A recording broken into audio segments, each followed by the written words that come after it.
Muy buenas noches, bienvenidos a Primer Círculo. En los días que acabamos de vivir son días en donde las expresiones religiosas cobran una fuerza y una sacuden realmente las conciencias, no solo en México, en muchos sitios del mundo.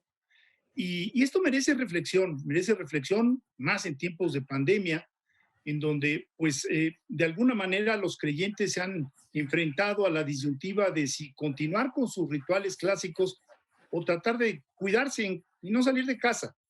Pero las creencias son muy fuertes y para hablar de ello es que hemos invitado a un filósofo, Eduardo Garza Cuellar, a un filósofo que se ha dedicado precisamente a tratar de allanar el lenguaje filosófico y llevarlo al uso común, que era el origen de la filosofía. Es decir, la filosofía sirve y servirá en un futuro, estoy convencido, para que vayamos nosotros dilucidando nuestras distintas actitudes frente a la vida.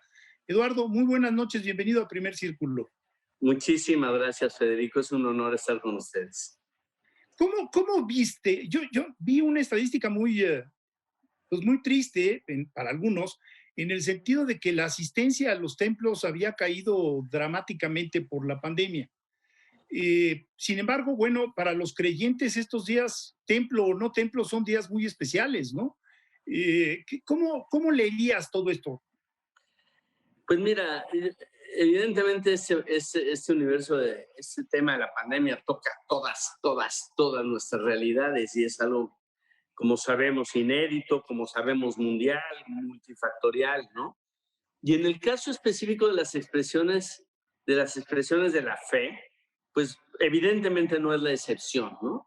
Entonces, ciertamente ha caído la, digamos, la afluencia presencial a los templos en todas las tradiciones, pero también es muy interesante cómo se han generado otras nuevas posibilidades, al igual que en todos los mundos, ¿no?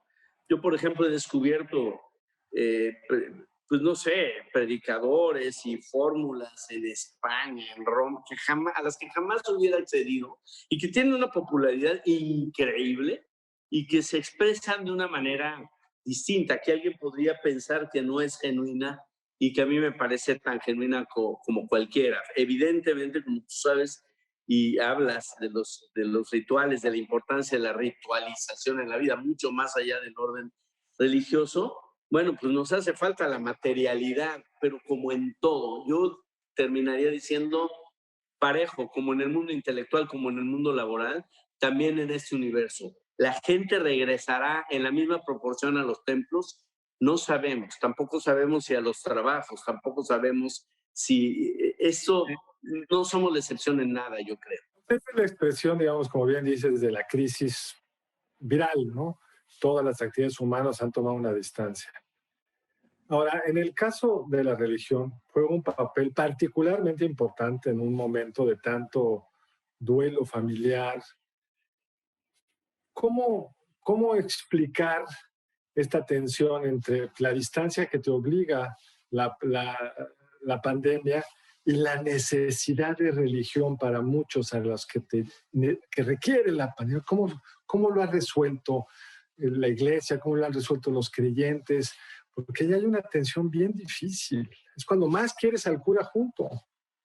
Es cuando más lo quieres y lo requieres. Yo lo que te podría decir son dos cosas. Una muy interesante. Hubo un debate sobre si la consagración se podía hacer en Zoom, ¿no? Tú celebras, yo traigo mi pan y mi vino, pues consagras y es consagración o no es consagración. Y se generó ese debate, ¿no? Que se resolvió diciendo que no. Pero bueno, eso es un poco lo de menos. Lo demás es que había esta necesidad de tangibilidad, decir, güey, pues está consagrando el padre, aquí está la hostia, pues ¿cómo de que no? ¿No? Y como siempre, los curas y los legalistas encuentran sus vericuetos y se salen con algo, con una buena fórmula, ¿no? En este caso fue la de la comunión espiritual. Y ya, bueno, eso te lo cuento como algo anecdótico. Pero también te cuento algo que viví yo el día de hoy chateando con un amigo. Nosotros tenemos un equipo, un grupo de reflexión con muchos colegas de ustedes, escritores y filósofos. Y dentro del grupo, contrario a lo que yo quería inicialmente, hay un sacerdote. Y yo le decía, oye, ¿por qué no has venido? Me dice, no paran las misas de difuntos. Y no me puedo negar. Y he despedido decenas y decenas, quizás centenas de personas. Entonces, por ahí va encontrando su causa esta situación que, como tú dices, es una necesidad muy humana. También es cierto que se empiezan a dar crecientemente otro tipo de rituales, no necesariamente religiosos, pero sí espirituales, muy, muy bellos y muy interesantes, de homenajes, de traer las personas a nuestra memoria y a nuestro cariño, que eso no es una cuestión religiosa, es una cuestión humana necesaria de tener a la gente en la memoria, no en el olvido, ¿no? Ahora, en el sentido estricto, también hubo una decisión muy polémica de grupos religiosos radicales que se negaban a la aplicación de la vacuna, sobre todo en Estados Unidos, diciendo que, pues, que era, si la voluntad de Dios es entonces resultaba, digamos, contrario a la ciencia. Siempre ha habido esta tensión y además es una tensión muy interesante entre la creencia religiosa y la ciencia. Eh, ¿Cómo lo ves a un año de iniciado la pandemia? Pues mira, esta conjunción entre fe y razón, entre ciencia, filosofía, religión, siempre tiene sus tensiones y evidentemente tú lo que señalas es una tensión pues extrema, ¿no? Ignacio de Loyola, que es un vasco necio, genial, impresionante, lo hubiera resuelto de una manera así. Él diría, mira, hay que chambear como si todo dependiera de nosotros y confiar como si todo dependiera de Dios, ¿no? Muchos años antes, San Benito, que es, digamos, el primero que genera una orden monacal, diría, ora et labora, que mexicanamente se traduce a Dios rogando y con el mazo rogando, ¿no? Entonces, la verdad es que cuando uno distingue básicamente territorios, se da cuenta de que no son excluyentes, obviamente, ¿no? Y que podemos tener fe en la ciencia, como dice uno de sus recientes artículos, pero serán otros tipos de fe. En una, uno cree en su eficiencia, en su capacidad de resolver problemas de salud. En el otro, en su capacidad de conferir sentido a la existencia. Son dos maneras de creer, pero son perfectamente compatibles y eso es como yo lo vería en un diálogo a este nivel, ¿no? Evidentemente también lo único que puedo decir en descargo de los creyentes es que ese tipo de situaciones como la que describes no solo se dan entre ellos, tú lo sabes, ¿no? Eso yo apelo más bien a una cuestión no teológica, no filosófica, sino de orden psicológico que está presente en todas las tradiciones, es la verdad. Este mundo de confinamiento, muertos, tanta tragedia, pues importa mucho el pensar en uno mismo, tener una terapia, tener una creencia religiosa, tener una cierta cercanía con Dios, y eso es lo que tú puedes sentir. ¿Cuál ha sido el autor que más te ha servido para cruzar este año? Mira, yo he descubierto a dos que si no hubiera habido pandemia nunca me hubieran pasado. Los dos son jesuitas, yo también tengo una enorme filiación por ellos. Uno es Rodríguez Olaizola, José María Rodríguez Olaizola, un joven jesuita madrileño espectacular. Y el otro está mucho más cerca geográficamente a nosotros y me parece un maestro espiritual, que es Alexander Satirka. Él ahora, curiosamente, y por azares del destino, nada más para que lo ubiquen, es el rector de la Ibero León, pero eso es un poco lo de menos, es verdaderamente un maestro. Y eso tiene una cosa que yo no sabía que existía, que se llama Comunidad de Oración Contemplativa, en donde yo personalmente he encontrado mucho consuelo, mucho sentido y mucho acompañamiento, y una orientación humanista que vale la pena decir para cerrar. Yo me siento mejor entre humanistas no creyentes que entre creyentes no humanistas, creo que me explico. Y ahora, cuando uno necesita humanamente tener comunidades muy diversas, pero también en algunas afinidades que cobijen. Y yo, precisamente por mi manera de ser y de pensar, por mi formación, por lo que tú quieras, en este humanismo cristiano jesuítico integral, me siento muy, muy, muy a gusto. Ahora, Eduardo, la Iglesia Católica en México tuvo que tomar una decisión difícil, pero muy responsable el 12 de diciembre.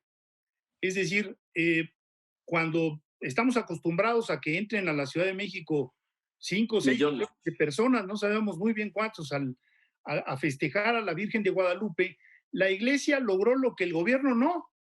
En el sentido de decir, a ver, señores, por favor, seamos sensatos, no podemos ir a la basílica a aglomerarnos, a contagiarnos. Y esto como que pasó desapercibido porque no hubo el festejo, pero hubo un festejo muy controlado, yo creo que fue una decisión de una enorme madurez, que habla de la Iglesia. ¿Tú cómo la viste? Pues a ver, en primer lugar, déjame decirte que a mí esta metáfora del México peregrinante, el peregrino, a diferencia del turista, le preocupa el camino, le preocupa el con quién y no solo el destino, ¿sí? Sí. Es decir, es una figura muchísimo más interesante, una mejor metáfora de la vida, ¿no? Tú no vives para llegar, tú vives para acompañarte, vas con alguien, ¿no? Y te importa el destino tanto como el camino. A mí me conmueve eso. Yo los 11 de diciembre que me han tocado en carretera y ver esas, híjole, para mí me enchina la piel y me parece muy, muy poderoso de lo que ese país puede tener de más bello. Primero. Segundo, no solo tiene que ver con la iglesia, así como, porque generaron, hasta donde yo pude enterarme, también mecanismos para que los que llegaran no llegaran y fueran atendidos espiritualmente en el camino. Es decir, porque dijeron, esto no lo detenemos, eso no depende de ningún obispo, de ninguna autoridad, esto es como todo el fenómeno religioso, mucho más allá de esta lógica jerárquica que es la que es, pues, ¿no? Pero generó una estrategia muy inteligente, habría que explorarla, no la conozco a fondo, para ir, digamos, desincentivando el que llegaran y finalmente, como tú dices, lo lograron, ¿no? Es bien interesante y que espero y creo que a la gente, pues, finalmente no le quita nada, sino que le obliga a precisamente descultizar su credo, lo cual es muy importante. Sacarnos de allí, de donde hemos a veces confundido, somos lo contrario que los iconoclastas, somos iconólatras, ¿no? Entonces confundimos la forma con el fondo y nos cuesta mucho trabajo. Y en ese sentido acá hay una oportunidad. Pues mira, yo creo que son días para todos de reflexión sobre la necesidad de la vida espiritual, por un lado, pero por el otro también sobre cómo conciliar la vida espiritual en momentos tan difíciles con la realidad del virus, del bicho, ¿no? ¿no? Sí. Yo cerraría diciendo dos cosas, Federico. Primero, ya lo sabíamos, ¿no? En tus clases decían, todo ser vivo nace, crece, se reproduce y muere, ¿no? Y a los católicos nos ponían cenicita un miércoles al año diciendo, polvo eres. Ya lo sabíamos, pero el canijo virus nos lo vino a poner acá. Y como tú dices, nos invita al ámbito espiritual, que es el de los bienes, que al ser compartidos no se dividen ni nos dividen, sino como todos los libros que tienes atrás de ti, se multiplican al ser compartidos y nos congregan. Eso es de lo que va la vida espiritual, que como dice Vargas Llosa, no es privativa de las personas de fe. Benditamente, patrimonio de ateos, de agnósticos y de creyentes de cualquier tradición. Eduardo, muchísimas gracias, la verdad ha sido muy interesante oírte, conocerte, platicar contigo y nos vemos pronto. Dios te bendiga, Dios los bendiga, muchas gracias, que estén muy bien, felicidades. Mil gracias. Y a ustedes muchas gracias por acompañarnos en esta emisión de Primer Círculo, nos vemos lunes entrante a la misma hora. Buenas noches.